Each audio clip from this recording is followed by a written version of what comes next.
Welcome to Trending Unpacked, the show where we break down the stories everyone's talking about and explore why they matter. So you might be sitting there, maybe scrolling through your newsfeed and thinking, hang on, why are we talking about the Epstein Files again? Yeah. I mean, it's 2025. This case, it gripped the world years back, didn't it? Yet here we are, headlines everywhere, social media is just buzzing. And conversations, again, they're dominated by Jeffrey Epstein. There's this really unsettling feeling, almost eerie, seeing it all resurface so intensely. It brings back a lot of, well, uncomfortable questions. What's genuinely driving this, renewed surge of interest, especially right now? That's an excellent question, and a feeling I think a lot of people share. It is quite eerie. For anyone perhaps less familiar, just a quick refresher. Jeffrey Epstein, he was this extremely prominent, incredibly wealthy financier. His whole world, meticulously built, just dramatically collapsed back in 2019. He was arrested on these very severe charges, sex trafficking minors. Right. But the story didn't end there, did it? His death in jail soon after. Officially, he was ruled a suicide. But that ruling, well, it didn't exactly close the chapter for many. It really ignited this global firestorm. Suspicion, speculation, so many lingering questions. And those questions, they're still burning with this surprising intensity, even today, this deep suspicion, that there was way more to the story than the official line. That's really the foundation, I think, for why we're still talking about it so passionately years later.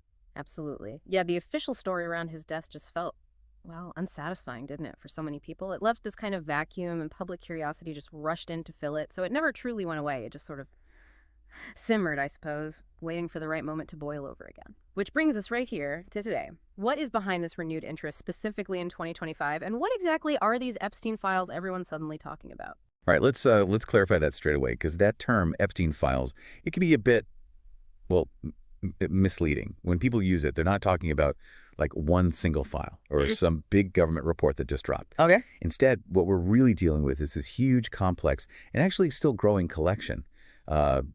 Troves of documents is a good way to put it. Yeah. And these have piled up over years, decades even, from intense legal fights, multiple lawsuits by his victims, and extensive criminal investigations too. Wow. Okay, so it's like an archaeological dig almost, Yeah. through just mountains of paperwork.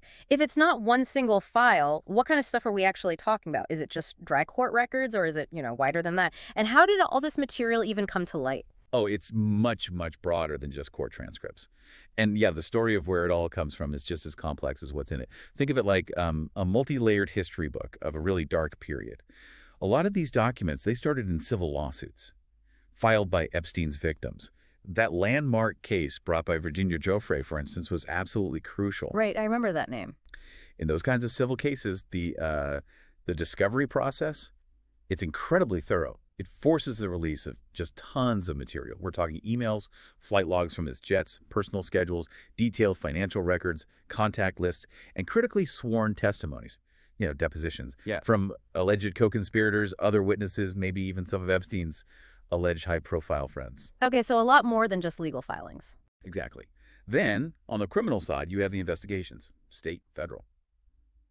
They also generated masses of evidence, things like grand jury subpoenas, police reports, interview transcripts, and then, yes, the official court documents themselves, motions, court orders, the formal complaints, indictments, and also all the legal challenges trying to keep this stuff sealed.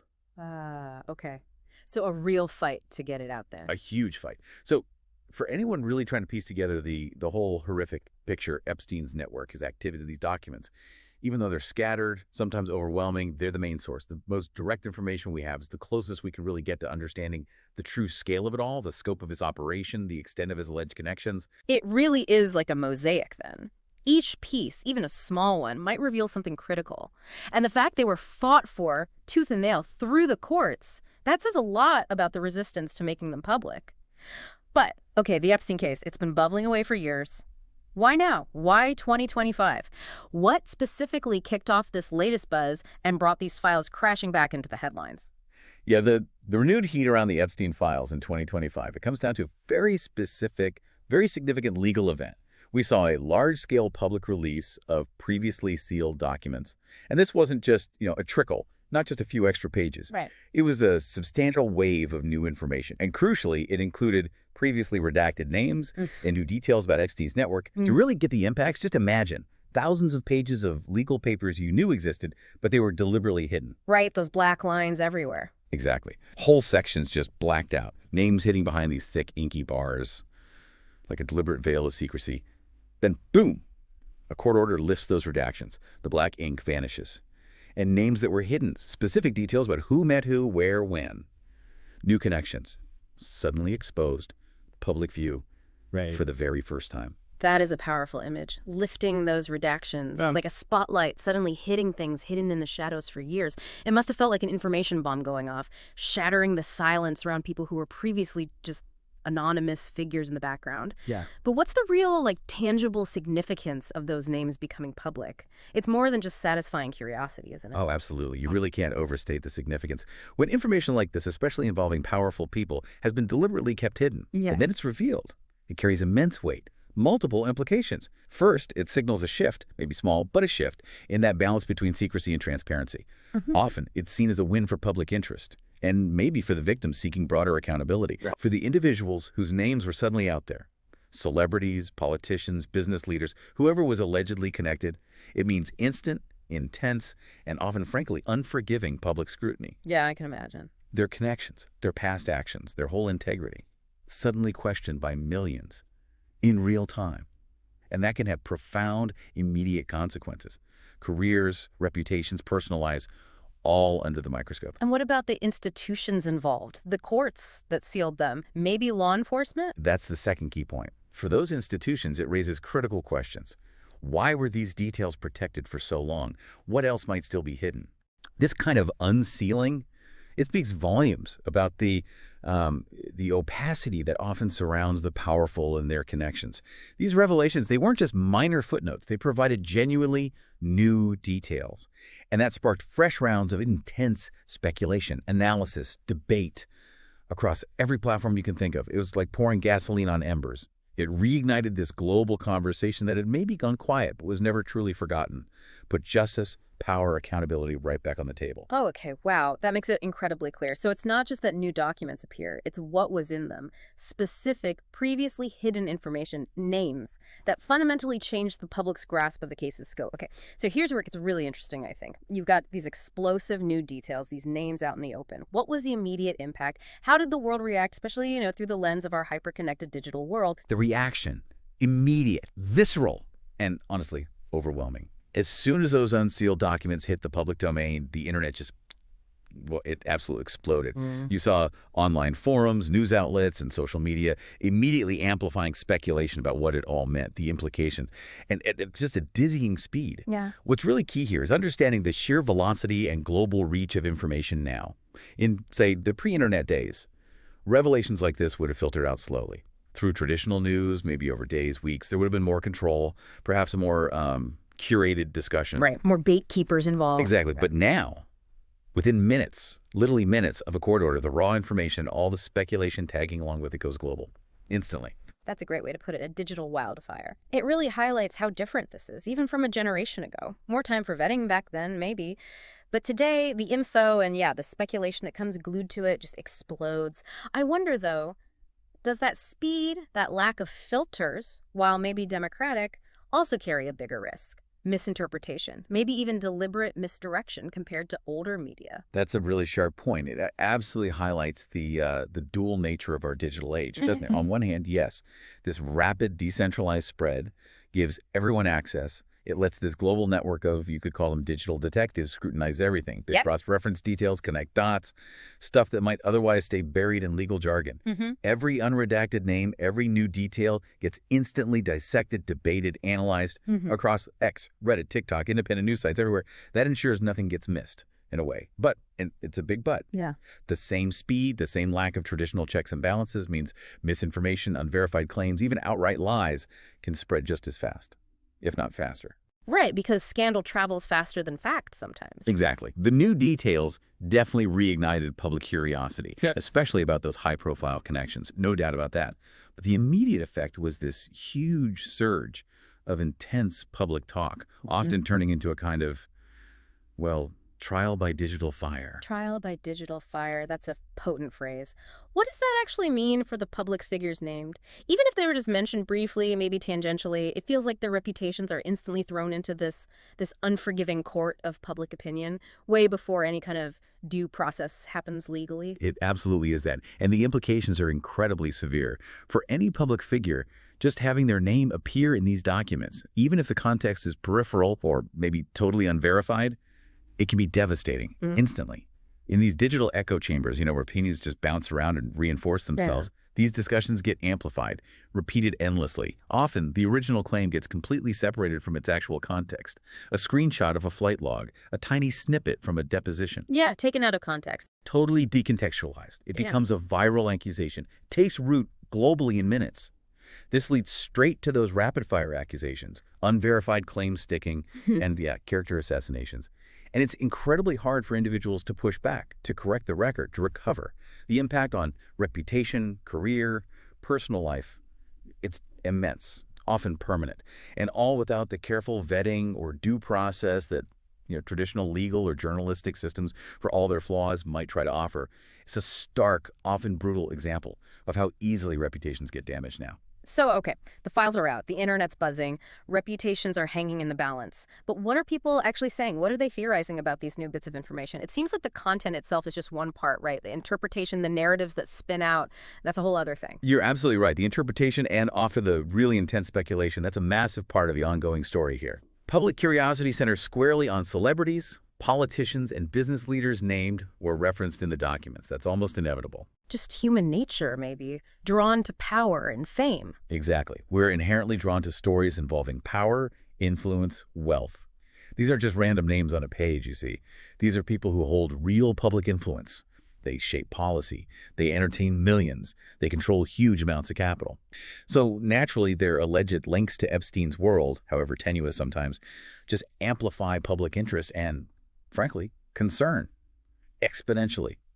The presence of those names, it transforms what could be seen as just a horrific criminal case into this much broader commentary on our society's power structures. And it creates this really intense focus, doesn't it? You mentioned social media speculation. How does that actually play out when these big names become the focal point? Is it different for, say, a celebrity versus a politician? It's a fascinating and sometimes scary digital dynamic. And yes, there's some subtle differences. For a celebrity, this speculation might zoom in on their moral character, the gap between their public image and alleged private actions. Questions of complicity or just did they know? For a politician, it immediately shifts.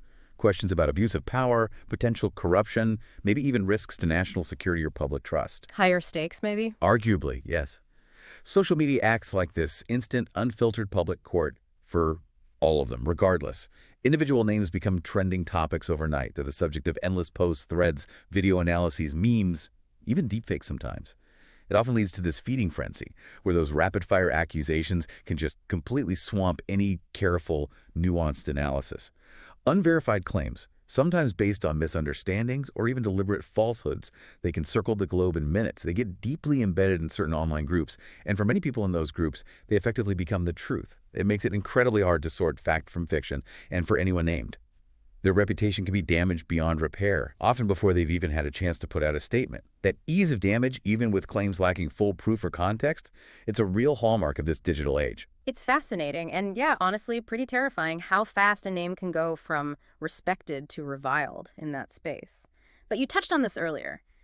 Beyond what was revealed, there's all this scrutiny about when it was revealed, which leads us into this more structural, maybe even darker layer of interpretation, these Kerman theories about controlled releases.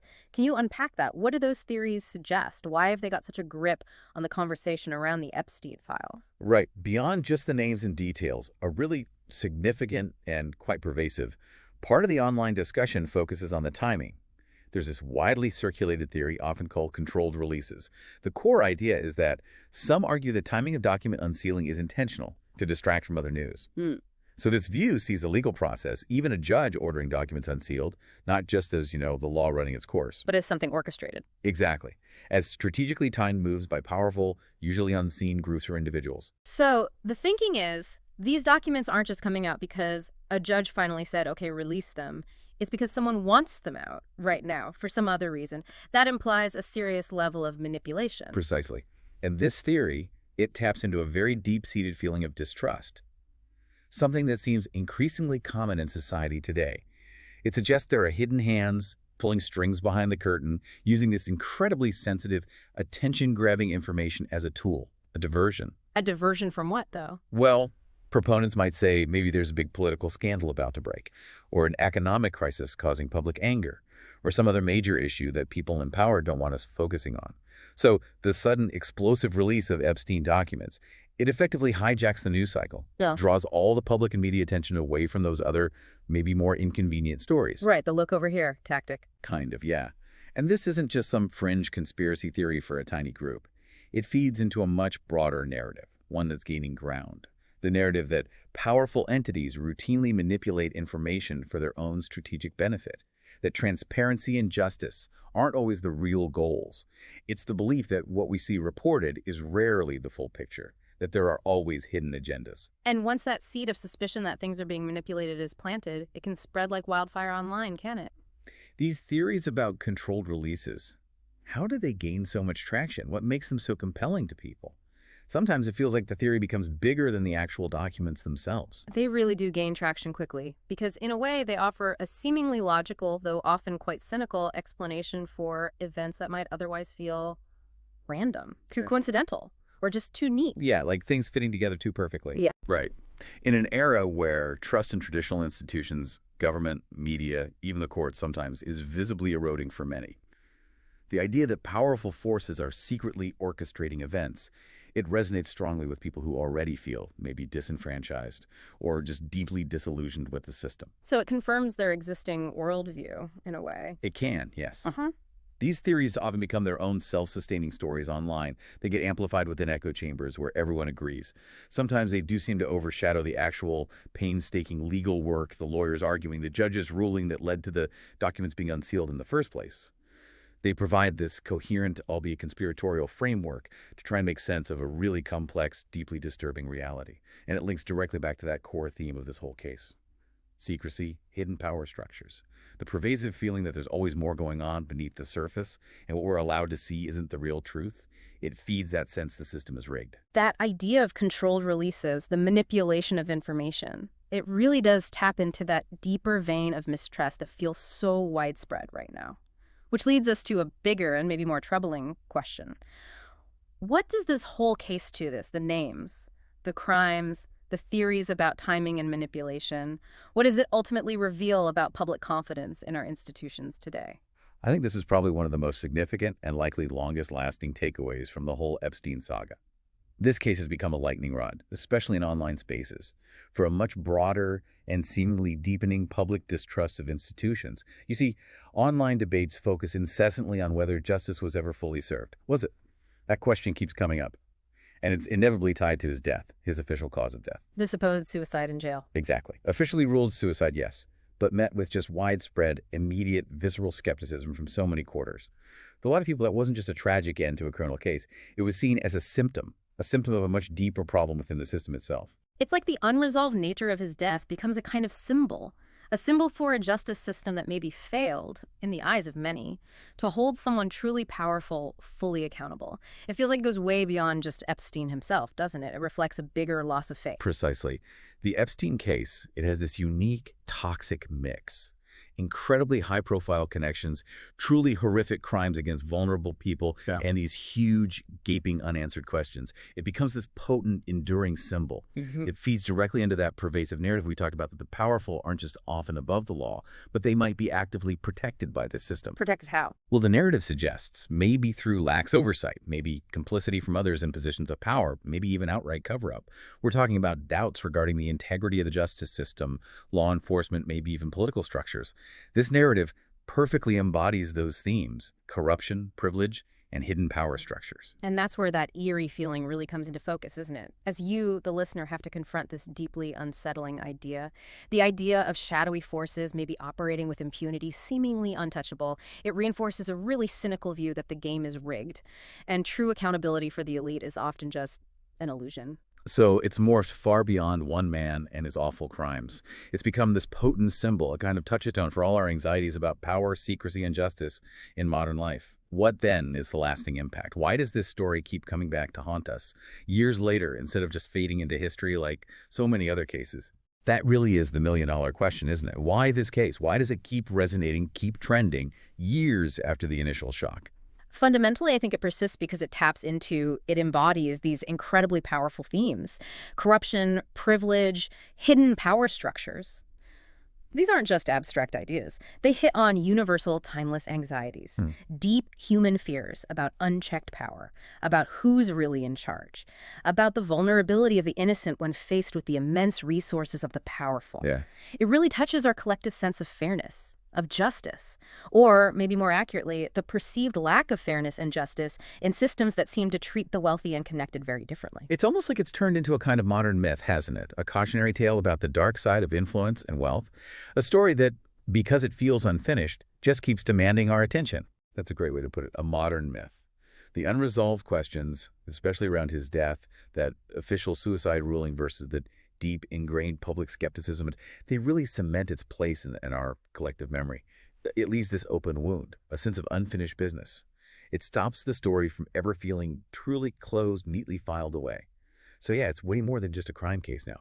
It's become this powerful narrative, this myth about the abuse of power, the fragility of justice against big money, and that deep-seated fear that maybe those at the very top play by completely different rules.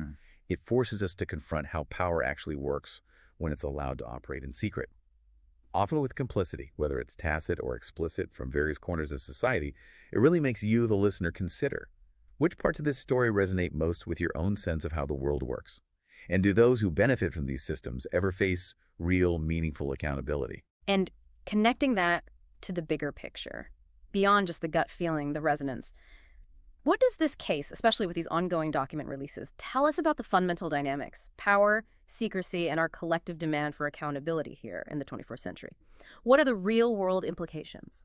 The Epstein Files, they offer this chillingly clear window into those dynamics. They show us two things, almost paradoxically. One, the immense fragility of secrecy in our hyper-connected digital world. Two, the enduring, stubborn capacity of power to shield itself. How so? Fragile yet enduring. Well, on one hand, the very fact these documents are coming out, however slowly, however painfully, that's testament to persistent legal work, victim advocacy, relentless public pressure. It shows that even the most carefully guarded secrets, especially around horrific crimes, can eventually be dragged into the light. Secrecy isn't absolute. But, on the other hand, the sheer length of time it took, the initial heavy redactions, the questions that still remain unanswered, that highlights just how incredibly adept, powerful people, and the sophisticated systems around them are at maintaining opacity, often for years, even decades. So it's this constant grinding tug of war between the public's desire for full transparency and the grim reality of systems that often seem built to protect certain people and interests. In such a complex web, this interconnected network of power, what would real successful public accountability even look like? And how hard is it to actually achieve? That is the monumental challenge, isn't it? And it's a question hanging over every single new development in this case. Yeah. In a situation like this, where the alleged network is vast, where perpetrators are incredibly well-resourced, connected across finance, politics, entertainment, academia, where the evidence itself is fragmented, hard-won over years, achieving truly comprehensive accountability. It's extraordinarily difficult. So what would it take? Well, ideally, it wouldn't just be legal convictions for everyone proven to be involved in Epstein's network. It would also mean a clear public understanding of the full scope of the conspiracy. How exactly did it operate? How did it flourish for so long? What were the specific mechanisms, institutional, personal, that enabled it? And then, crucially, a clear dismantling of those protective mechanisms so it can't happen again. That sounds huge, almost impossible. It's incredibly challenging. And it raises that really important question that lingers over every document release. Does this continuous, often bit-by-bit, disclosure, does it ultimately move us closer to real justice, to tangible legal outcomes, systemic changes? Or does it sometimes just fuel these endless cycles of online speculation, digital vigilantism, public anger, without necessarily leading to the deep systemic changes or the comprehensive legal reckoning that many people crave? It's a really complex dynamic. Information is definitely power here, but how that power gets used and what it ultimately achieves, that remains deeply uncertain. That's a powerful point. Whether just having the information without clear action and accountability following it is actually enough to deliver justice. Okay, finally, let's talk about the lens we view all this through. Yeah. The internet. It's where the speculation catches fire, where the documents spread, where the theories take root and grow. What specific role does internet culture play in either amplifying or maybe even shaping our understanding of these files and the whole situation. Oh, internet culture is fundamental here. It magnifies the impact of leaked or unsealed documents in ways that were just unimaginable even, say, 20 years ago. Just think about the contrast. Legal proceedings, they tend to move slowly, deliberately, formally, designed for due process, careful evidence review, measured decisions. Right. Glacially slow sometimes? Exactly. The internet, it operates at warp speed. It's instantaneous, often highly emotional, driven by this collective, decentralized mix of curiosity, outrage, and investigation. We see it the moment new documents drop. The reactions just erupt. On social media, forums, everywhere. A single name, a single detail, even just a rumor can be shared globally in seconds. It sparks these viral discussions that dominate the digital conversation for days, weeks, maybe longer. It creates this constant rolling, ever-evolving narrative that often completely overshadows the slower, more formal pace of the actual legal system. So it's that double-edged sword again, isn't it? The internet. On one side, it gives everyone access, lets people engage, investigate together, almost like citizen journalists, power to the people in a way. But the other edge is sharp too. It can speed up the spread of unchecked claims, create confusion, maybe even wreck innocent reputations in the process. Precisely. That dual nature is undeniable. On one side, yes, it empowers citizen investigators, fosters collective efforts, allows countless eyes to scrutinize documents, connect dots that officials might miss. It can create powerful pressure for accountability. But the flip side is just as real. That same environment can amplify misinformation just as easily. It creates incredibly powerful echo chambers where conspiracy theories get reinforced, not challenged by facts. It can blur the lines between verified information and wild speculation with frightening ease. This whole ongoing saga of the Epstein Files, it challenges us, doesn't it? Not just to question power and the institutions meant to check it, but also to critically examine the very platforms, the very digital spaces through which we try to understand it all.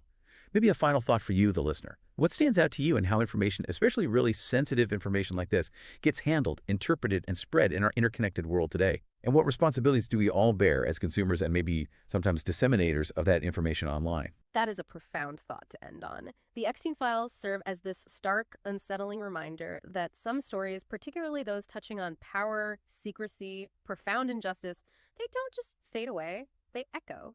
They continue reverberating through our collective awareness, constantly being reshaped and reinterpreted by the digital age we live in.